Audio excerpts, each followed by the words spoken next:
Alright, hello and welcome to another rant by me, Beaning.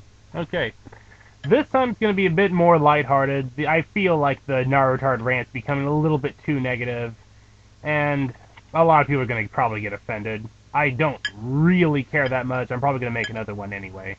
But today I thought I'd explore a very famous anime called Hakuto no Ken, or Fist of the North Star. Now, it's my understanding that this anime is based off of someone that very deeply admired Bruce Lee, who's one of my martial arts heroes. As many people might know him as the greatest martial artist in the world when he was alive.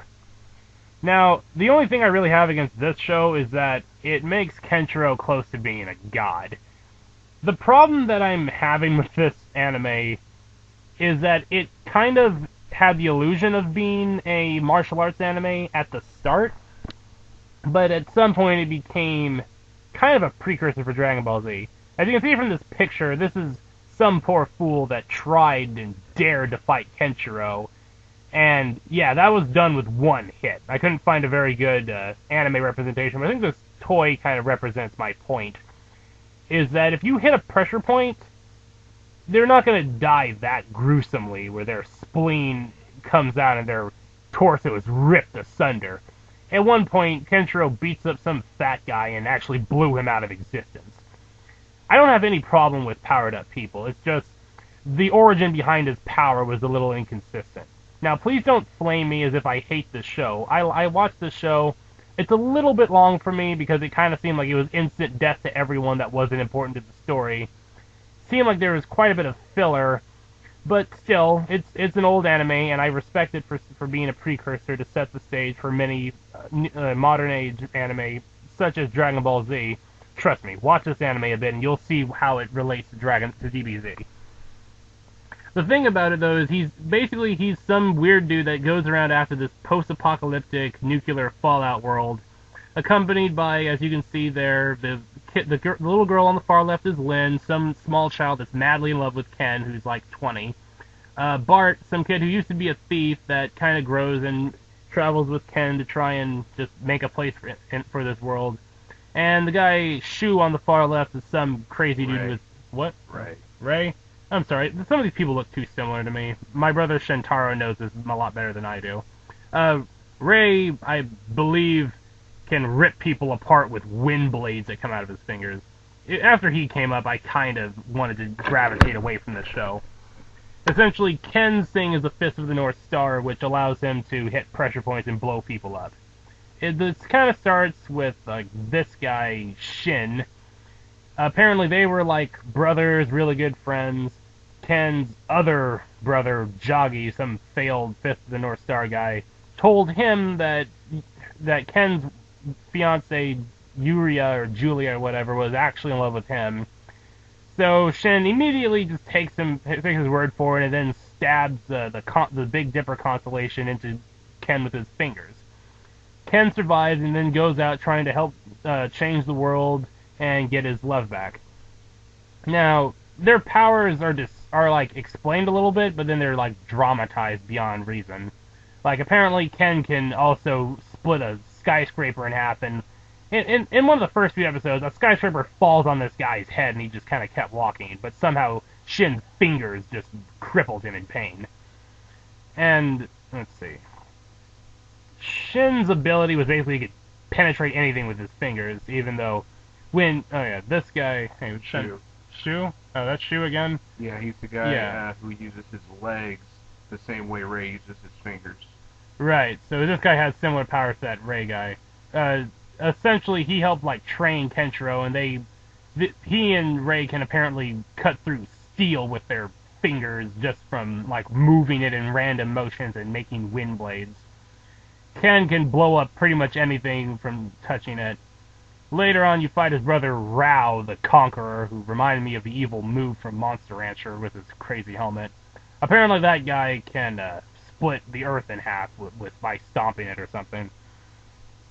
It was kind of the fact that it's cool, don't get me wrong, it's just, they say it's pressure point, and then he, like, blows up buildings. So I'm just saying, they're kind of inconsistent with what they're capable of doing. And then people kind of gain powers out of nowhere. and they do stuff that's not really explained. Like they say that so many people died during the nuclear fallout, but as you can see, there are small, scrawny children kind of walking around. I probably should have gotten pictures of what the main baddies look like. The Google image wasn't all that helpful because I don't know how to look them up, and all the pictures of them are shown like an extremely small focus behind the awesome power of Ken.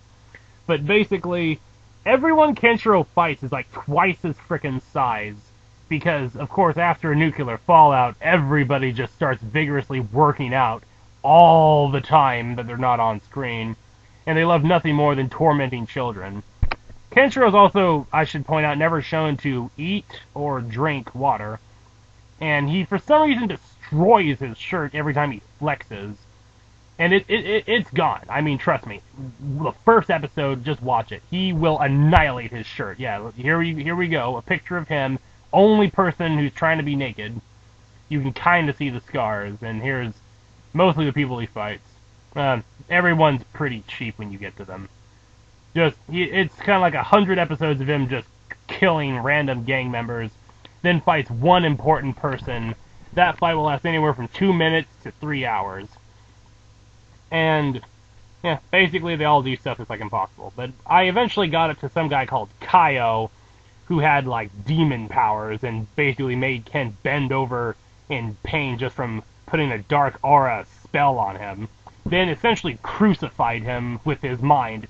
This guy never threw one punch, and Kenshiro did his ultimate attack that can, like, bend reality or something, and it has no effect to his demonic aura.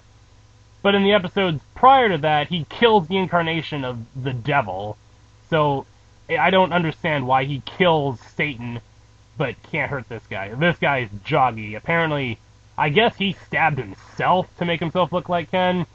Essentially, he failed at the Fist of the North Star and tried to get Ken to have them change their mind about him being the successor, because he didn't want to have the penalty. Apparently, if anyone other than the Chosen One, I don't know how they find that out, becomes the Fist, they'll either wipe out their memories, like all of their memories, or annihilate their hands. So Joggy didn't want that to happen and started trying to ruin Ken's name because he also survived the fallout somehow. Yeah, essentially my rant is just that this anime is cool, way too frickin' long, and they essentially don't die. Like, it takes so much punishment to kill these people. Like, Ken nearly died from Shin's finger poke trick, but somehow he walked through a tank firing at him and then destroyed the tank with his bare hands. I also love how this Naruto Ponzal 1 guy that I've mentioned in my other videos, said that Naruto would beat Ken. Naruto couldn't handle a tank. Masashi Kishimoto, the creator of Naruto, said so, that a tank would kill Naruto. Well, any advanced weapon would kill him. Kenshiro destroyed it with his hands. I failed to see what Naruto would ever do to that. These people would manhandle Naruto like you would not frickin' believe. I mean, it is an awesome show. A little too long, but you can kind of skip ahead to the important fights. The OVAs are fantastic. I mean, I kind of got lost in the regular mainstream episodes. The OVAs, I loved it. The animation, the effects from him killing people weren't as ridiculous. The voice acting was really good. The story, the plot, the detail, it was incredible. But in some of the other spin-offs, what occurs kind of changes, so you'll kind of get a different sense each time, but it'll be the same overall story. Like in one version, Ken kills Shin in one hit. In another one, it takes like an entire episode for him to beat him down. So, whichever works. Well, I kind of wanted to just rant on this and not be overly mean, but not really over-sympathetic. It's just, if you like horrifically gory, just an orgy of violence in the guise of a pressure point martial art thing, and if you like Bruce Lee, look it up. If you like shows that make sense, which you probably wouldn't watch DBZ, then you probably wouldn't watch this show. All in all, a little bit long, but really good overall. So, yeah, that's just my opinion of it. Please let me know what you think if any of you guys have seen this anime. Again, it is kind of old. This is